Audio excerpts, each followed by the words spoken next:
अस्सलाम वालेकुम दोस्तों, क्या हाल है? ठीक ठाक, उम्मीद करता हूँ सब दोस्त ठीक होंगे। आज एक नई वीडियो के साथ हाजिर हुए हैं क्योंकि आज एक फ्रिज में हमने कंडेंसर जाली लगानी थी जिसको इंटरनल पाइप बोलते हैं। तो पहले आपको फ्रिज हम दिखा देते हैं। ये डोलम्स का फ्रिज है और इसका जो फ्रीज़र है ये ओपन लगा हुआ है, ये देख लें, ये ओपन लगा हुआ है। ठीक, इसकी नीचे वाली प्लेट इसकी जेनवन लगी हुई है और इसके अलावा जो इसका बैक साइड वाली साइड है उसका आपको रिव्यू करवा देते हैं। ये देखें, तो देखें दोस्तों, ये बैक साइड का इसका काम हुआ हुआ है। ये पहले किसी कारीगर ने किया है, हमारा मैकेनिक भाई हैं। तो देखें, ये काम की कंडीशन इस तरह है। ये उसने इसका ओपन फ्रीज़र लगाया है और इसकी बैक साइड ये है, ठीक है ना। अभी ये कंडेंसर जाली है जो 1/8 की है। तो अभी इसको हम मुकम्मल लगाएंगे, लगाने का तरीका भी बताएंगे कि किस तरह ये जाली लगती है और कौन कौन से पैप में ये जाली लगती है।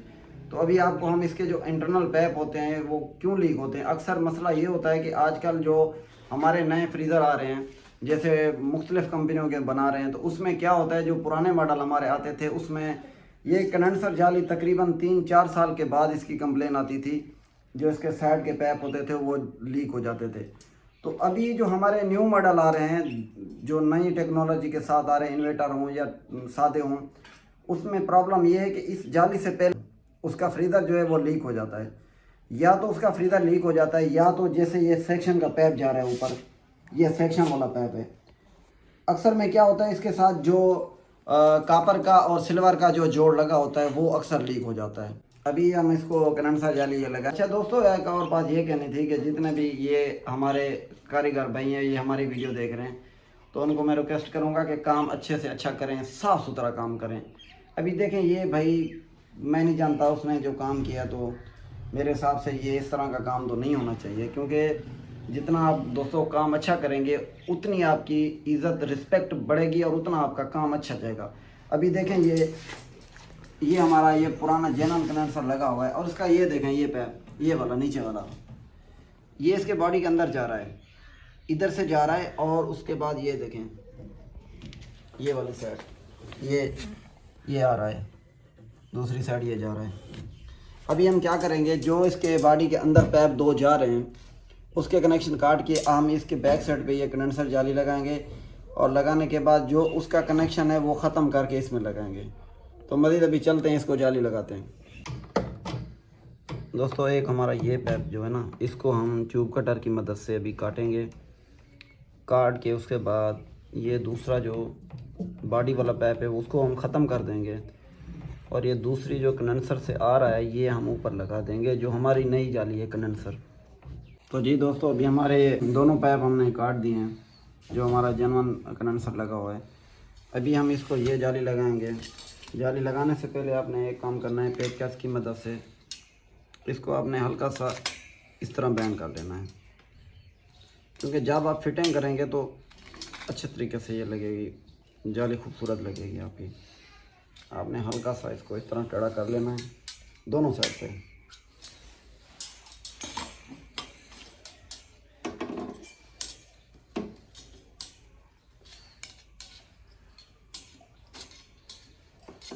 ये देखें, अब ये इस तरह लगेगी हमारी जाली। ये देखें, इस तरह बिल्कुल सफाई के साथ लगेगी और अच्छे तरीके से लगेगी। अभी ये इधर लगा के इसको हम दूसरे नंबर पे इसके जो टांके हैं वो लगाएंगे बत्ती की मदद से। उसके बाद फिर वैक्यूम या प्रेशर दे के इसकी लीकेज चेक करेंगे। तो जी दोस्तों, अभी हमारे ये देख लें, कंडेंसर जाली मुकम्मल अच्छे तरीके से लग चुकी है और इसकी पैपिंग भी आप देख सकते हैं। तो दूसरे नंबर पे अभी हम इसको टांके लगाएंगे। टांके लगाने से पहले कोशिश करें दोस्तों कि अगर आपने टांका अच्छा लगाना है तो जो इसके ऊपर कंडेंसर के ऊपर जो ये जंग लगा होता है या इसका जो कलर होता है या इसका जो उसके ऊपर पेंट होता है, तो उसको आपने गर्म करके अच्छे तरीके से साफ़ करना है और अच्छे तरीके से आप रेगमल की मदद से इसको साफ़ करके उसके बाद आपने टांका लगाना है। जितना आप इस पे टांके पे सफाई करेंगे ना, उतना दोस्तों आपका टांका अच्छा लगेगा। तो चलें अभी इसको हम टांका लगाते हैं।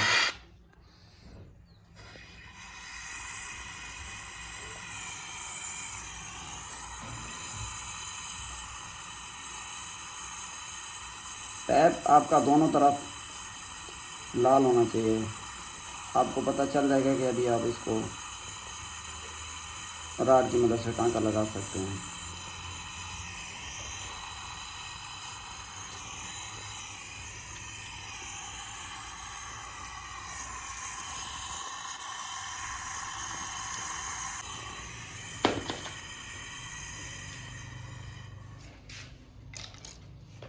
अच्छा दोस्तों, जब आपका ये पित्तल का टांका लग जाए ना, तो कोशिश करें कि इसके ऊपर ना एक टांका आप इसका कॉपर राड का भी लगा दें, क्योंकि अच्छे तरीके से आपका ये टांका लग जाएगा, इसमें कोई लीकिंग की प्रॉब्लम नहीं आएगी। ये देखें, हमने पहले पित्तल का लगाया पित्तल के ऊपर, फिर हल्का सा आपने ये कॉपर का लगा लेना है। ये देखें, इसमें एक तो खूबसूरती भी अच्छी आ जाती है, टांके में देखने में अच्छा लगता है, और लीकिंग के भी चांस कम ही होते हैं, बहुत ज़्यादा।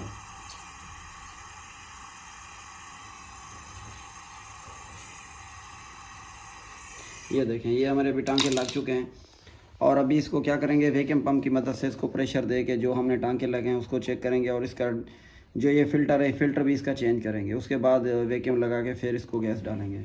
दोस्तों भाई, हमारा ये सारा काम कंप्लीट हो चुका है। इसमें टांके शंके हमने लगा दिए हैं, कंडेंसर जाली भी लग चुकी है, और इसके हमने ये टांके लगाए हैं, और इसका ये फ़िल्टर हमने नया लगाया है, और उसके साथ इसको प्रेशर दे के इसके टांके वगैरह अच्छे तरीके से चेक कर लिए हैं, और वैक्यूम भी हो गया है मुकम्मल। और उसके बाद इसको हमने अभी गैस चार्ज करनी है, तो वीडियो मज़ीद काफ़ी लंबी हो जाएगी। बाकी सारा हमारा काम जो है ना कंप्लीट हो चुका है। तो जी दोस्तों, उम्मीद करता हूँ कि ये वीडियो हमारी आपको अच्छी लगी है। अगर हमारी वीडियो ये आपको अच्छी लगी है तो हमारे channel Hanif circuit YouTube channel को आप सब्सक्राइब करें, लाइक करें, शेयर करें, और बेल आइकन दबाना ना भूलें, ताकि जो भी मेरी नई वीडियो बने वो आप तक पहुंच सके।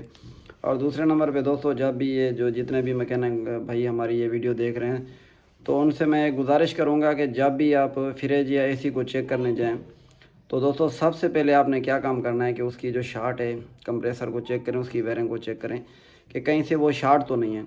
तो इसमें आपने बहुत ज़्यादा एहतियात करनी है, कल के इसमें कोई बड़ा हादसा ना हो सके। शुक्रिया।